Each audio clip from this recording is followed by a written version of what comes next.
एक बार फिर से आप सभी का बहुत बहुत स्वागत है। कक्षा 10वीं के जितने भी छात्र हैं, अगर आप अच्छे परसेंट बनना चाहते हैं, 90 प्लस जाना चाहते हैं, 85 प्लस जाना चाहते हैं, तो अभी से आपको तैयारी को बेहतरीन करना होगा। जी हाँ, तो आपकी तैयारी बेहतरीन कराने के लिए आज से हम आपके लिए कक्षा 10वीं का कोर्स शुरू कर रहे हैं। जी हाँ, पूरा कोर्स आपको कराया जाएगा। कक्षा 10वीं आज हम आपके लिए सामाजिक विज्ञान लेके आए हैं। सारे विषय के कोर्सेज आपको कराए जाएंगे, बेहतरीन तैयारी कराई जाएगी, परीक्षा के पूरे टेस्ट लिए जाएंगे, पूरी आपको नोट दी जाएगी, आप इंपॉर्टेंट क्वेश्चन दिए जाएंगे। सारी तैयारी आपको बेहतरीन कराई जाएगी। अगर आप अच्छे परसेंट पाना चाहते हैं तो तैयारी शुरू कर दीजिए। चलिए शुरू करते हैं वीडियो। चलिए देखते हैं। पहला आपका है प्रथम भाग, भारत और समकालीन विश्व दो घटनाएं और प्रक्रियाएं, जिसमें आपका आ जाता है यूरोप में राष्ट्रवाद का उदय। जी हाँ, यूरोप में राष्ट्रवाद का उदय। सबसे पहले हम इसकी इम्पोर्टेंट बिंदु देखेंगे। इनको आपको बढ़िया से नोट्स बना के तैयार कर लेना, ठीक है ना। पॉइंट डाल के आप इनको नोट कर लीजिए, क्योंकि आपके लिए ऑब्जेक्टिव में भी बहुत मदद करेंगे। जैसे आप सबको पता है, अब आपका 32 नंबर का ऑब्जेक्टिव आता है, तो ये आपके लिए बहुत इंपॉर्टेंट हो जाता है। यहाँ से 1-2 नंबर क्वेश्चन भी बन जाते हैं, ठीक है। तो चलिए शुरू करते हैं।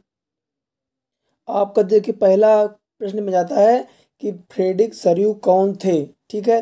तो यहाँ पे आपको पहला पॉइंट बहुत इंपॉर्टेंट है कि आपका यहाँ पे फ्रेडरिक सरियू एक फ्रांसीसी कलाकार था, जिसने 1848 में 4 चित्रों की एक श्रृंखला बनाई। आपसे पूछ सकता क्वेश्चन, फ्रेडरिक सरियू कहाँ के कलाकार थे? तो फ्रांसीसी, कहाँ के थे? फ्रांसीसी कलाकार थे। कितने श्रृंखलों की चित्रों की श्रृंखला बनाई? तो 4 चित्रों की श्रृंखला बनाई। यहाँ से आपका ऑब्जेक्टिव तैयार हो जाएगा, ठीक है।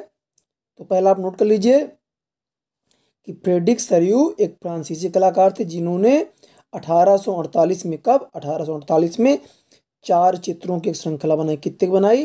तो 4 चित्रों की एक श्रृंखला बनाई। दूसरा पॉइंट आपके सामने रहा कि राष्ट्रवाद की पहली स्पष्ट अभिव्यक्ति 1789 में फ्रांसीसी क्रांति के साथ हुई, ठीक है।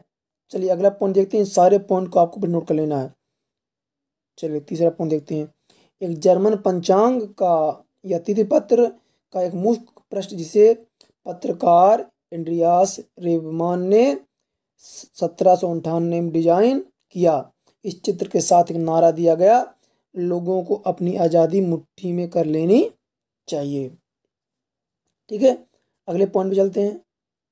जहां आपके लिए मोस्ट होगा मैं वो आपको बताता जाऊंगा, ठीक है।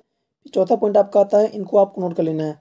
फ्रांस में 1804 की नागरिक संहिता, जिसे आमतौर पर नेपोलियन की संहिता के नाम से जाना जाता है, ने जन पर आधारित विशेषाधिकार समाप्त कर दिए थे। तो क्वेश्चन बन सकता है आपका कि नेपोलियन संहिता के नाम से जाना जाता है, किसे जाना जाता है? तो फ्रांस में 1804 की नागरिक संहिता, जिसको किस पे जाना जाता है? नागरिक संहिता, ठीक है ना।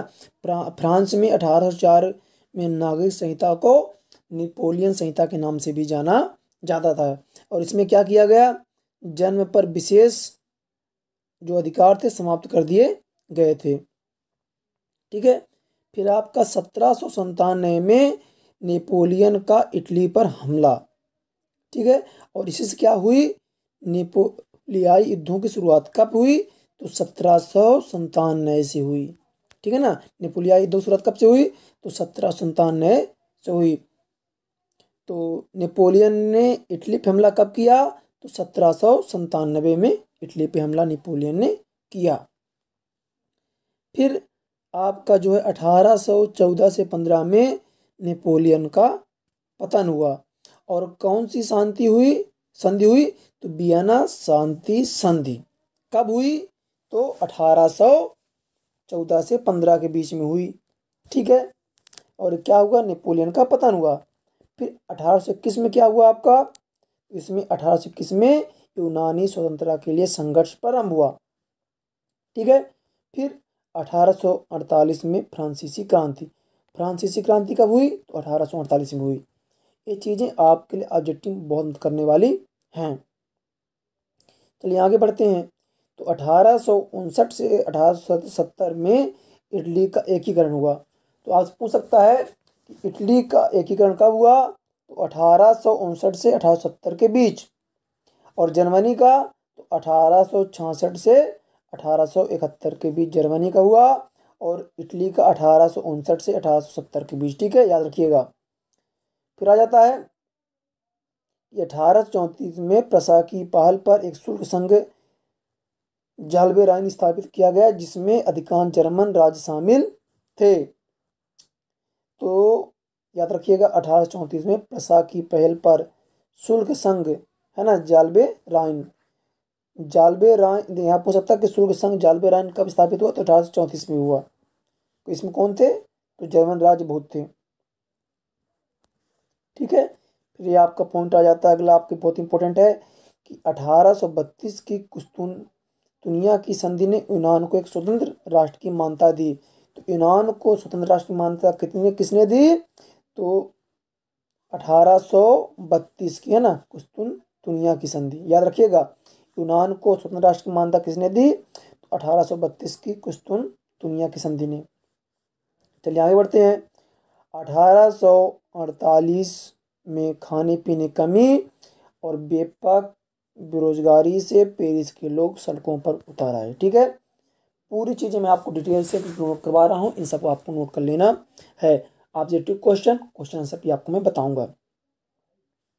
ठीक है, आगे बढ़ जाते हैं। चलिए, फिर 18 मई 1838 को 831 निर्वाचित प्रतिनिधियों ने एक सजे धजे जुलूस में जाकर फ्रैंकफर्ट संसद में अपना स्थान ग्रहण किया।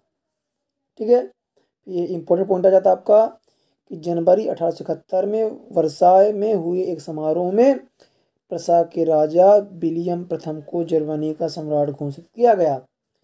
तो जर्मनी सम्राट किसे घोषित किया गया, तो राजा विलियम प्रथम को, है ना। कब किया गया, तो जनवरी 1871 में। कहाँ, तो वो वर्साय में एक समारोह में। ठीक है, चलिए फिर आगे बढ़ते हैं। 1861 में इमैनुअल द्वितीय को एकीकृत इटली का राजा घोषित किया गया। बित्रानी द्वीप समूह में रहने वाले लोग, याद रखिएगा, इंपॉर्टेंट है आपका कि बित्रानी द्वीप समूह में रहने वाले लोगों अंग्रेज, वेल्स, स्कॉट या आयरिश की मुख्य पहचान नृजाति थी, है ना, नृजाति थी। फिर आता इंग्लैंड और स्कॉटलैंड के बीच एक्ट और यूनियन से United kingdom of great Britain का गठन हुआ। तो भैया ग्रेट ब्रिटेन गठन कब हुआ, तो 1707 में हुआ। कैसे हुआ, तो स्कॉटलैंड और इंग्लैंड के बीच एक्ट ऑफ यूनियन से, है ना, किसका, United kingdom of great Britain का गठन हुआ। इसके बाद आता है कि 1801 में आयरलैंड को बलपूर्वक यूनाइटेड किंगडम में शामिल कर लिया गया। फिर देखिए आपका 22वां प्रश्न आ जाता है यहाँ पे। पहला एक क्वेश्चन देख लीजिए आप लोग कि फ्रेडरिक सैल्यू कहाँ के कलाकार थे। मैंने आपको बताया कि फ्रेडरिक सैल्यू कहाँ कलाकार थे, तो फ्रांस से। कहाँ के थे, फ्रांस के थे। फ्रांसीसी कलाकार कौन से थे, फ्रांसीसी थे। तो यहाँ पे फ्रांस आपका सही उत्तर हो जाएगा। सेकंड आता है कि विश्वकोश नामक ग्रंथ की रचना किसने की। इन सबको आपको बढ़िया लिख लेना है। विश्वकोश नामक ग्रंथ की रचना किसने की, 4 ऑप्शन आपको दिए गए हैं। तो इसका आपका सिद्ध हो जाएगा दिदरो। किसने की, दिदरो ने की। जर्मनी के एकीकरण की आधारशिला किसने तैयार की। ठीक है, आपका तीसरा जो प्रश्न है कि जर्मनी के एकीकरण की आधारशिला किसने तैयार की। तो इसका आपका सही उत्तर हो जाएगा नेपोलियन बोनापार्ट ने की। किसने की, नेपोलियन बोनापार्ट ने। चलिए आगे। राष्ट्रवाद को चित्रों के माध्यम से दर्शाने वाला निम्नलिखित में से कौन है। ठीक है, राष्ट्रवाद को मैं बताया था आपको कि राष्ट्रवाद को चित्रों के माध्यम दर्शाने वाला कौन है, तो फ्रेडरिक सैल्यू, है ना। 4 चित्रों को एक साथ इन्होंने दर्शाया था। ठीक है ना, तो इसका क्या उत्तर हो जाएगा आपका, फ्रेडरिक सैल्यू हो जाएगा। अभी इसलिए कह रहा हूँ अगर आप जो पॉइंट में लिखवाए हैं उनको आप तैयार कर लेते हैं तो आपको बहुत आसानी होने वाली है। फिर अगला आपका आ जाता है निम्नलिखित में से किस देश को सभ्यता का पालना कहा जाता है। निम्नलिखित में से किस देश को सभ्यता का पालना कहा जाता है।